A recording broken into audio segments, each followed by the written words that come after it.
Градинките ги затворија вратите на 11 март, но со најавите за релаксирање на рестриктивните мерки, расте притисокот врз родителите кои немаат кој да им ги чува децата. И тука е најголемиот притисок да се вратите на работа и да обезбедите решение кој да ви го чува вашето дете.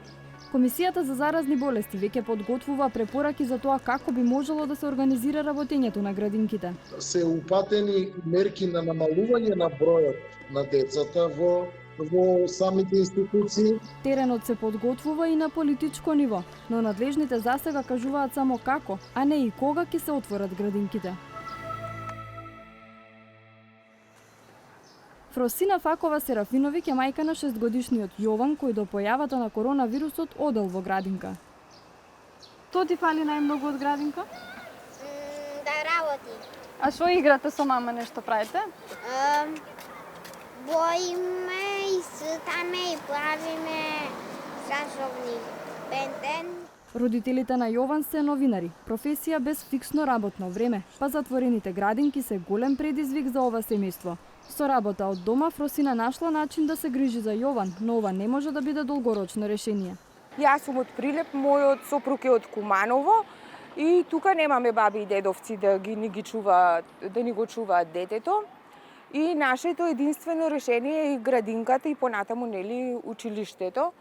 Новинарите дури и во нормални услови живеат со новинарството, дека нивните деца излегуваат последни од градинка, излегуваат последни од кај бабите и дедовците, излегуваат последни од кај соседите. Иако од една страна едва чекаат да отвори градинката, Фросина сепак е скептична за тоа како ќе функционира згрижувањето на децата. Секако дека на 2-годишни или 3-годишни деца не можете да им кажете не се фаќајте за око, не се фаќај за нос, не се фаќај за уста, кога има некои деца во градинка што уште ставаат предмети во уста.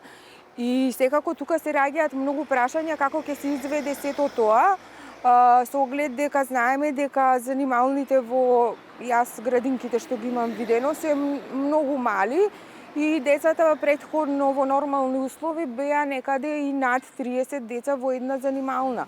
Во слична и полоша ситуација од новинарите се родителите на мали деца кои се полицајци, медицински лица, војници, возачи и слично.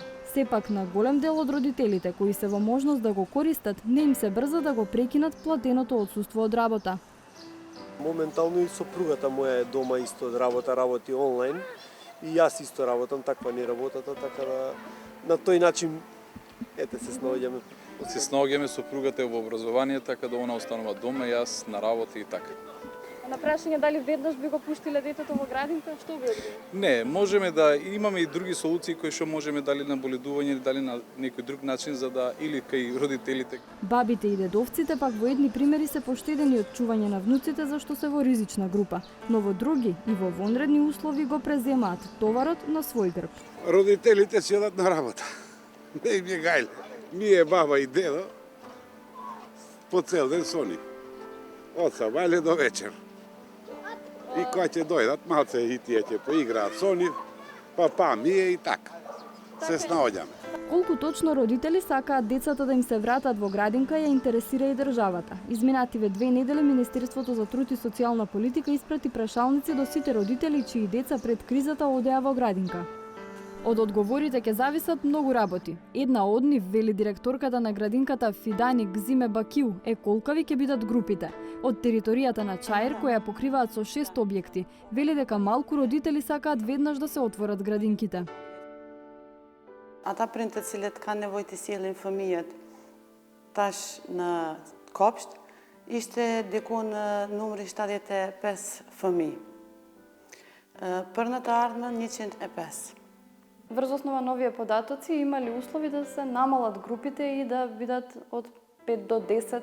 Më thonë, ne kemi 6 objekte, kështu që besoj që nuk do të shkakton problem ky numër i fëmijëve që kemi tash nga ana e prindërve.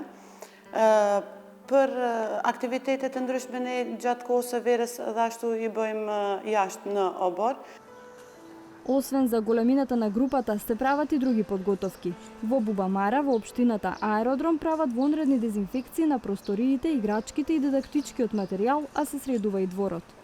конкретно во клонот Буба Мара се спрема и оградата која што ги поврзува стариот и новиот дел, се прави едно ново мини детско игралиште, се со цел да овозможиме повеќе простор на отворено за децата, а дворот да биде една средина каде што ќе бидат среќни и ќе се чувствуваат пријатно. Дел од европските држави кои ги отворија повторно градинките и училиштата инсистираат, односно одат кон тоа да има намалување на групите, држање дистанца и почесто одржување на хигиената кај децата.